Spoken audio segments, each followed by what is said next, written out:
Bismillahirrahmanirrahim. Assalamualaikum warahmatullahi wabarakatuh. Salam sejahtera untuk kita semua. Shalom, Om Swastiastu, Namo Buddhaya, dan salam kebajikan.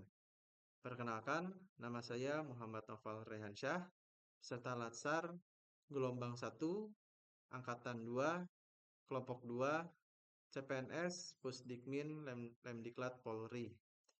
Pada video kali ini, saya akan memaparkan presentasi saya yang mengusung judul yaitu Pedang Bermata Dua, Pemanfaatan dan Penyalahgunaan Teknologi oleh ASN. Presentasi ini mengkaji dualisme peran teknologi melalui analisis dua studi kasus kontra, yaitu studi kasus terkait akselerator reformasi birokrasi dan juga ancaman terhadap integritas. Baik, untuk bagian pertama yaitu pemanfaatan teknologi, di mana saya mengusung sistem informasi ASN digital sebagai akselerator reformasi dan pelayanan publik, yang mana saya mendapatkan artikelnya dari uzon.id. Ada 3 poin utama yang saya akan bahas, yaitu transformasi ekosistem, di mana implementasi sistem terintegrasi seperti e-kinerja dan e-office di seluruh instansi pemerintah. Tentunya dari sistem informasi ASN digital ini sendiri, kita sebagai ASN harus mengaksesnya untuk mengisi e-kinerja yang sudah kita lakukan. Kemudian ada kebijakan berbasis data, di mana pemanfaatan big data untuk perumusan kebijakan yang lebih akurat dan berbasis kebutuhan secara real time. Tentunya karena seluruh ASN wajib mengakses sistem informasi tersebut, maka pasti ada banyak data yang diampu di website tersebut. Maka dari itu dapat juga dilakukan analisis untuk merumuskan suatu kebijakan yang lebih akurat dan berbasis kebutuhan secara real time. Kemudian pelayanan cepat. Mungkin ini sebagai lanjutan dari ASN digital, ASN secara digitalisasi, yaitu dengan contoh layanan perizinan UMKM melalui OSS atau Online Single Submission yang memangkas birokrasi dari yang berhari-hari menjadi hitungan menit. Kemudian pada faktor pendorong transformasi digital, saya mengidentifikasi ada dua faktor pendorong, yaitu pendorong internal dan pendorong eksternal. Di pendorong internal sendiri yaitu ada visi reformasi birokrasi, di mana dorongan Kemenpan RB dan BKN untuk mewujudkan birokrasi berkelas dunia, yang mana itu dengan sifat cepat, transparan, dan akuntabel. Kemudian dari sisi efisiensi anggaran, sistem kerja hybrid dan e-office meningkatkan produktivitas sekaligus sejalan dengan semangat efisiensi anggaran negara. Kemudian dari pendorong eksternalnya itu sendiri ada dua, yaitu yang pertama ekspektasi publik, di mana masyarakat menuntut standar pelayanan yang instan dan mudah, memaksa birokrasi untuk berinovasi dan mengeliminasi birokrasi yang berbelit-belit. Katalisator krisis, di mana ada satu masa di mana pandemi COVID-19 itu memaksa adopsi teknologi secara masif dan cepat untuk menjamin kelangsungan pelayanan publik. Kemudian selanjutnya yaitu dampak transformasi digital, ada peluang dan juga ada paradoksnya. Untuk bagian peluang yaitu peningkatan kualitas layanan, di mana layanan pemerintah lebih cepat, mudah diakses, dan terukur. Contohnya ada di aplikasi lapor atau yang bisa kita sebut Span Lapor, yang mana aplikasi tersebut meningkatkan transparansi kinerja ASN. Kemudian untuk produktivitas ASN, di mana platform kolaboratif seperti Smart ASN memfasilitasi new way of working yang lebih produktif dan fleksibel. Kemudian dari bagian paradoks dan juga tantangan, ada paradoks kesenjangan kompetensi, di mana mindset digital ASN yang baru mencapai 30%. Hal ini merupakan kesiapan SDM yang secara nilai itu tertinggal dari adopsi yang infrastruktur yang sudah semakin canggih.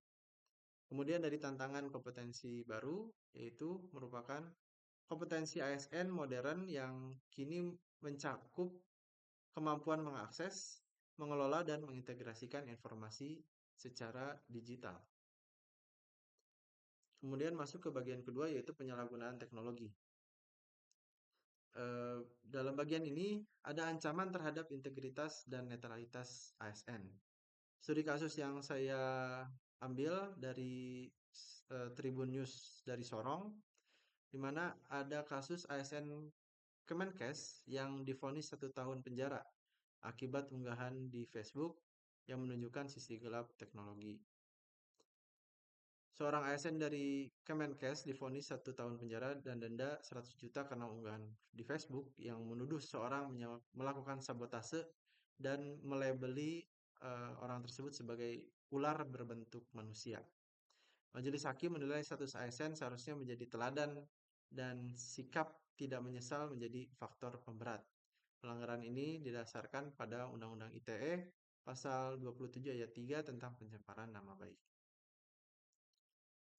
Lanjut di bagian akar masalah penyalahgunaan digital. Ada 4 yang saya analisis, yaitu yang pertama rendahnya etika digital. Gagal seorang ASN bisa dengan gagal menerapkan prinsip saring sebelum sharing dan menjadikan ruang publik digital sebagai tempat meluapkan emosi pribadi. Kemudian ada impulsivitas emosional, itu keputusan dibuat berdasarkan amarah sesaat tanpa memikirkan rasional tentang konsekuensi hukum dan etis secara jangka panjang. Kemudian pengawasan publik yang sifatnya konstan. Status kita sebagai ASN selalu melekat bahkan di akun pribadi. Unggahan yang mudah ditangkap dari layar mau smartphone ataupun dari laptop dan dilaporkan oleh warganet. Kemudian sifat viral di media sosial.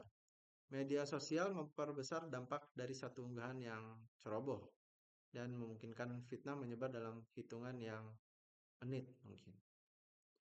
Kemudian ada konsekuensi fatal dari kecerobohan digital.